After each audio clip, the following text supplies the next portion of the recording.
So this is a little bit of an update. Quite a few things have changed over the last 12 months when it comes to the package. I've released it properly, so now it's downloadable from SSC, and there's quite a lot of developments in terms of the functionality and customization. So I really wanted to kind of make this as easy to use as possible, but also as interactive and interesting for applied research. So just since I'm assuming that not everybody was here for the last conference, I'll be going along the same lines when it comes to the talk, but I'll be also kind of pointing out how the package changed and what has been implemented anew to kind of give you the full picture. And similarly to last year, I will also start with a little bit of a sermon about software efficiency and the importance of being efficient in statistical programming. So I'll just get up on my soapbox, and I will note that we as researchers, analysts, scientists, spend quite a lot of time analyzing data, and often we are analyzing very large quantities of data, and we are using very complex models to do that. And of course, this requires quite a lot of computing power. And when it comes to computing power, one of the primary resources for it is electricity. And as a result, the computing power translates into carbon footprint. And the carbon footprint in terms of research and computing is something that we do not really talk too much about, especially in academic circles. But it's always kind of been on the back of my mind. And I was always wondering whether this is something that we should be potentially concerned about. So I did spend a little bit of time kind of peering into the research in this context. And it turns out that the footprint may be quite substantial, and it may be something that we want to take seriously. So when it comes to the carbon footprint of Stata users, of course, there's not much research on that, but we can take some inspiration from other fields. And specifically, there's a quite a well-known study of Australian astronomers, which essentially quantified that the average carbon footprint per Australian astronomer is about 22 tons of CO2 emissions per year, which is about 3 times the total carbon footprint of an average American household. So that's quite a lot, especially given the fact that not all the astronomers are using very powerful computers. This is very much kind of the average of the discipline. So one could argue that astronomers will be probably using more powerful PCs and also supercomputers, but then again, there's many more Stata users and researchers and analysts which are using the same statistical package. So if we take all that into account, we are definitely kind of getting into what I call the zone of non-trivial emissions, where we might want to think twice about efficiency and potentially kind of do something about it. And that's kind of what I'm trying to preach here, that we should be putting effort into making our software packages efficient, because that's one way how to kind of potentially help environment. And this presentation will be very much a conversation starter in this regard. So I do want to highlight the potential environmental costs of statistical computing. And I want to illustrate on a practical example how the efficiencies can be wrapped in Stata. And I'll be doing this within the context of the new environment of data frames, which create a very interesting functionality and potentially open up doors to a lot of efficiency improvement on what has been done in Stata so far.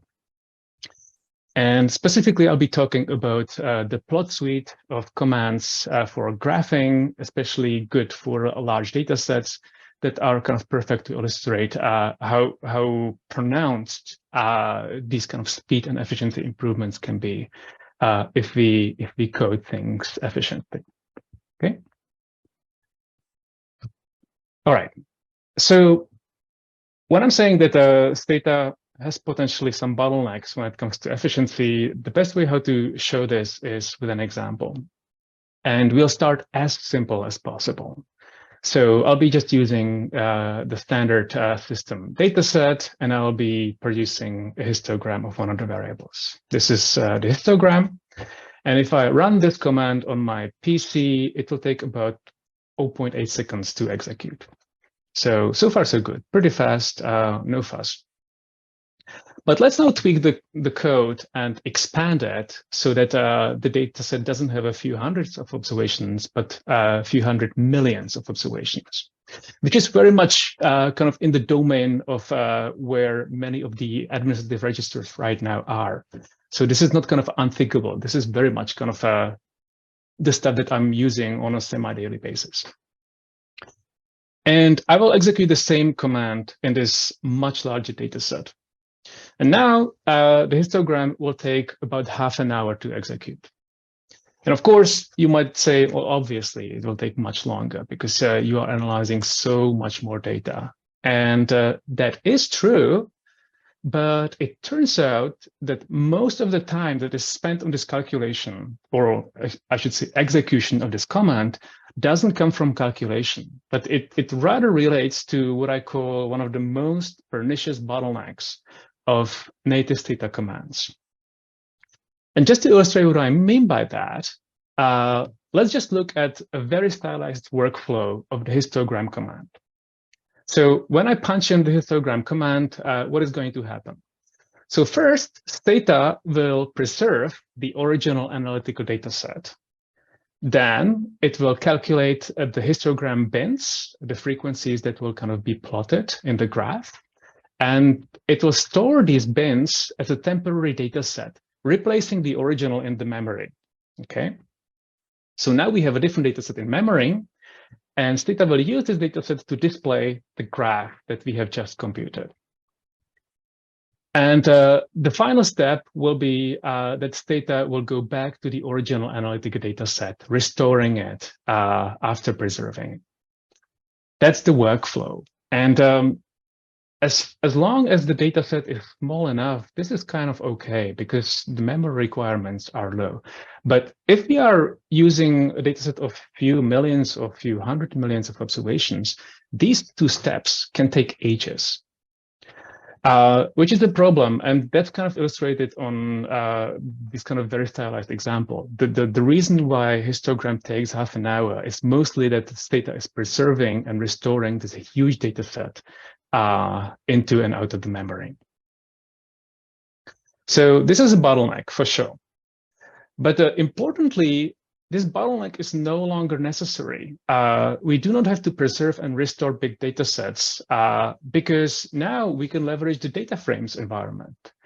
The data frames is an excellent concept. If you're not aware of what it does and what it represents, it basically allows the users to load multiple data sets into memory at the same time and kind of switch in between these data sets. So the huge advantage of this concept is that we can keep the original analytical data set in one data frame, and then we can just switch to another one and use this alternative data frame to graph the data and produce the graph without having to preserve and restore anything. So this is very fast, very easy operation. Okay. Now I was building this presentation on a stack of slides which I was using in my teaching. So there's also a little bit of an illustration how to use frames. I'm not going to be talking about these, but I'll just kind of quickly go through this. And if you are interested into implementation of frames, you can just look at the recording and pause to see what I'm doing in terms of kind of introducing different features and functionality of frames here. Okay. So this is just for your reference. But let's talk more about the use of frames and the particular use that I'm leveraging here. So apart from other things that I'll once again not be mentioning here, the frames are great for running post-estimation commands or some graphing commands that require this preserving and restoring of data. I'm talking about coefplot, I'm talking about outrag, SDAS, and all these things. So as long as you can run them with frames, everything's going to be much faster, especially if you're using these huge data sets. So you will estimate the model, switch to an empty frame, and then run the outrag command, for example. And that will allow you to produce the table of regression results basically in a matter of seconds or even less. So this is great. And that's also kind of the concept which is underlying the plot suite of the graphing commands. What I really wanted to do is kind of to make these graphing commands really, really fast. And so I did that. I created a plot suite of graphing commands. You can install them from SSC, and I'm hugely indebted to Kitbaum to kind of tolerate my repeated uploads of different updated versions. You can also download it from GitHub. There's a tutorial how to install it directly from GitHub, so you can check out the website. And the suite itself is a collection of different plotting commands. I've got the plottabs, plotmeans, plotshares, and plotbetas. All of these are doing similar operations, but they have specific uses, which I'll be talking about in the rest of the presentation. The good thing is that these are just blazing fast, especially when it comes to large data sets. I will show you some benchmark at the very end of the presentation, but for now, just trust me that if you are using big administrative data, this is what you want to be using. And on top of the speed improvements, they also operationalize some of the features that I was critically missing from the standard kind of two-way visualization commands, which are in Stata. Now, the nice thing about the plot commands is that they are storing the plotted data in a dedicated frame. So they basically, under the hood, the command will switch into an alternative frame, and that's where all the plotted data will be stored. This is great because it also allows us to store the previous graphs and combine them with more and more graphs, kind of creating very complex visualizations of data systems. I will show you examples of that, but basically you can just add more and more, let's say, lines or bars or areas to your plot, and you can really create some really cool graphs. Importantly, I'm basically building all of this on the standard two-way graphing commands, which means that also the plottabs, plotmeans, and all the others are allowing for the standard customization options, which are specific to the two-way commands. Okay, so from that perspective, the package should be feeling quite familiar. Okay. Now, let's look at the commands one by one. So first, I'll be showing you the plottabs, which is essentially a visual equivalent of tabulating data, one-way tabulate. So in this example, what I'm doing is I'm tabulating over a specific variable, x, and I'm basically asking, okay, how many observations have the value of x equal to 20, and then plotting the frequency of these observations, right? So this is basically creating a histogram with discrete bins and the options frag. That's kind of what is shown in this picture. You'll also see that I'm calling the command twice because I'm producing this histogram for group 1, that's the blue one, and then the group 2, okay? And as I told you, the plottabs is remembering that there's a data corresponding to group 1 in the memory, and it's combining the data with the histogram for group 2, creating this joint visualization. So I think that's quite nice. The command can also produce the other output that is commonly associated with tabulate one way. So instead of frequencies, you can produce relative shares, and you can also produce cumulative shares conditional on the values of X, which is a little bit more going in the direction of kind of survival analysis. Okay. Now, importantly, you have probably also noticed that the visual aspect of these graphs is quite different from the default Stata settings, and that's because the commands are compatible with the very beautiful package scheme pack, which has been composed by Asyat, and you can also download it from SSC. So I think this is the ggplot option in the scheme pack. Okay, so that's the one-way tabulation command. Next, I have a plotmeans command, which is producing conditional sample means. So this is quite similar to the first command, but now instead of plotting frequencies of observations that have specific value of X, we are computing the conditional mean of a variable Y that is specific to people who have the value of X equal to, let's say, 400 or 600 or whatnot. Okay. And here what I'm doing, I'm basically running a for loop over 10 groups. So this picture is showing you 10 different lines, every color corresponds to a different group. And I'm showing you the conditional means of Y for each and every of these groups. Okay. This is once again pretty simple. The syntax is super easy. I've got the plotmeans command. Here's the variable Y, which we are using to compute the sample means, and over X basically specifies the conditioning variable, right? Similarly, the plot tabs was also having the conditioning variable specified as over X. Okay.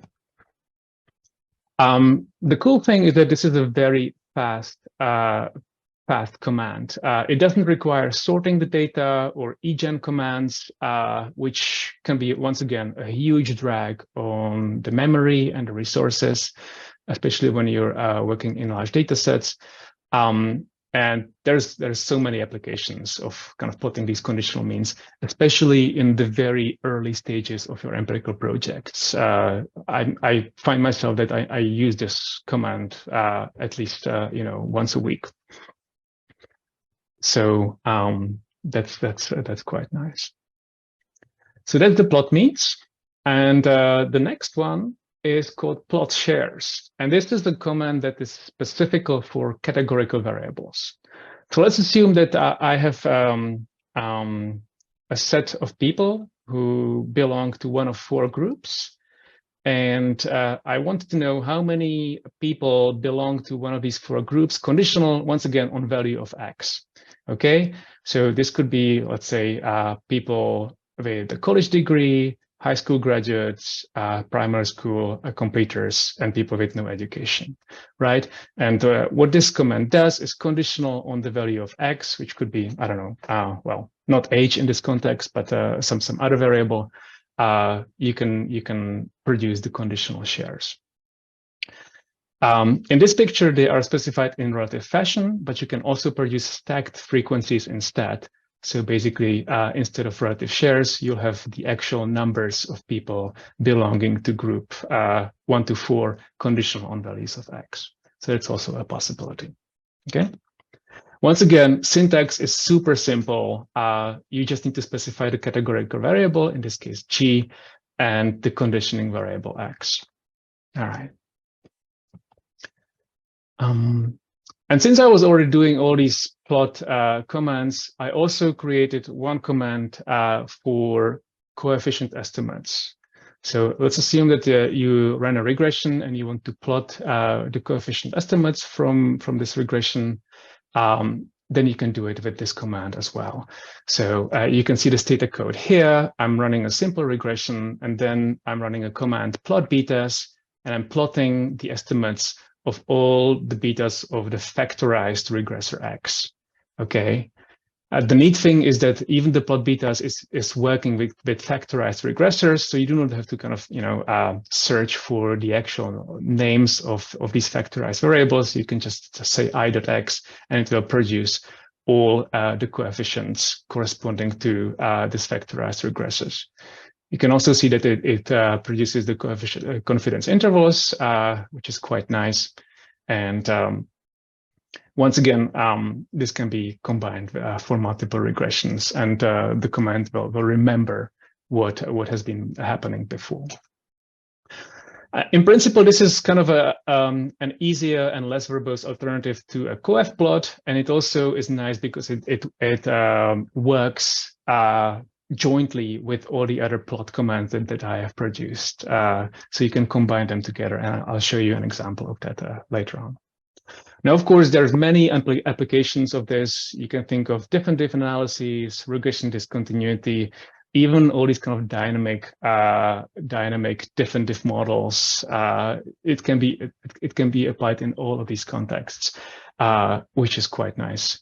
Also, specification testing is something that I really enjoy doing with this command. All right. And just as I told you, I'll show you that these commands are actually also working together. So you can combine distinct plots into one chart. So here I'm using, once again, one of the system data sets, and I'm producing the plot shares. And I specify that I want the stacked frequencies. I do not want the relative shares. So this is basically the alternative output of the plot shares that I was talking about. And on top of it, I will also produce conditional means of people's years of experience. And once again, I'll produce the estimates and also the confidence intervals. Okay, and all of these things are in the same graph. The neat thing is that I also have two axes. So one is for the stacked frequencies, and the other one is for the conditional means. So everything is quite easy to kind of figure out the magnitude and all that sort of stuff. So yeah, this is kind of the combined usage. Right. I still have some time, so I'll just switch to Stata, and I'll show you a little bit kind of what is happening under the hood of the program, and how you can access the data that are being visualized. So I'll switch. Sorry, this will take me a little while. I think it's this one. Okay. Now, so let's load in one of the system data sets. So I will load in the NLSW88. And I will once again do the conditional means plot of the years of experience over age. So this is the conditioning variable. Okay, so this is kind of the graph that I've been showing you just before. And I'm hoping that you can see this. Can you see the graph? Can I get a thumbs up if you can see the graph? Excellent, yep. Wonderful. I can see it. So this is basically the simple conditional means plot. It doesn't look very pretty, but with this simple syntax, you can produce the conditional means plot pretty easily. We can add some more options. And now what we will see is that we have a little bit more informative legend. We are using the connected graph as our graph of choice. And the graph looks a little bit nicer. And of course, we can go one step further and just kind of showcase the full functionality. And here you'll have another graph which shows the same output, or more or less the same output, I should say, which now has got a custom scheme pack. These are still the same estimates, but now I'm also changing the confidence intervals. So rather than 95%, I'm looking at the 90% confidence intervals. And all of this can be done just by adding options to the plotmeans command. By the way, the help file is very exhaustive. It talks about all of these things. So check it out. I think that I've covered most of the stuff that can be adjusted within the context of this suite.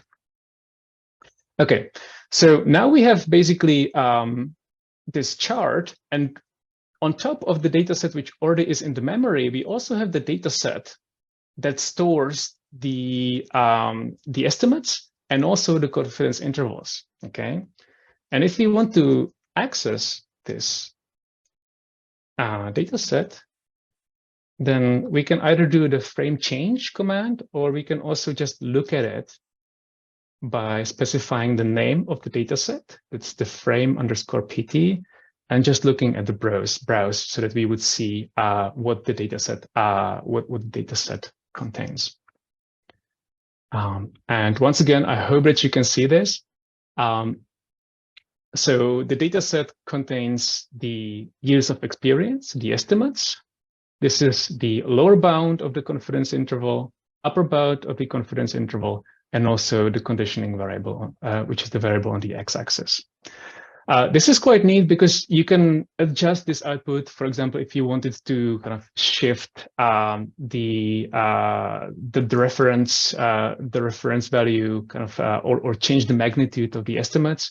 So basically, you can just adjust it and run the plot command again, and it will show you the graph with the adjusted data, which is quite nice. So let's just look at the benchmark, because that's kind of the big question. How much of a difference does using the plot tabs make compared to using the native commands, right? And here what I've done is I did a little benchmarking exercise where I did the plot tabs command. Basically, I replicated the histogram, the double histogram that I showed you on the first picture. And then I did the same histogram with two-way histogram command.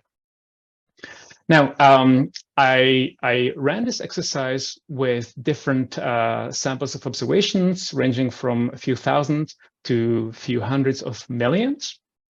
And this is basically the difference between the two.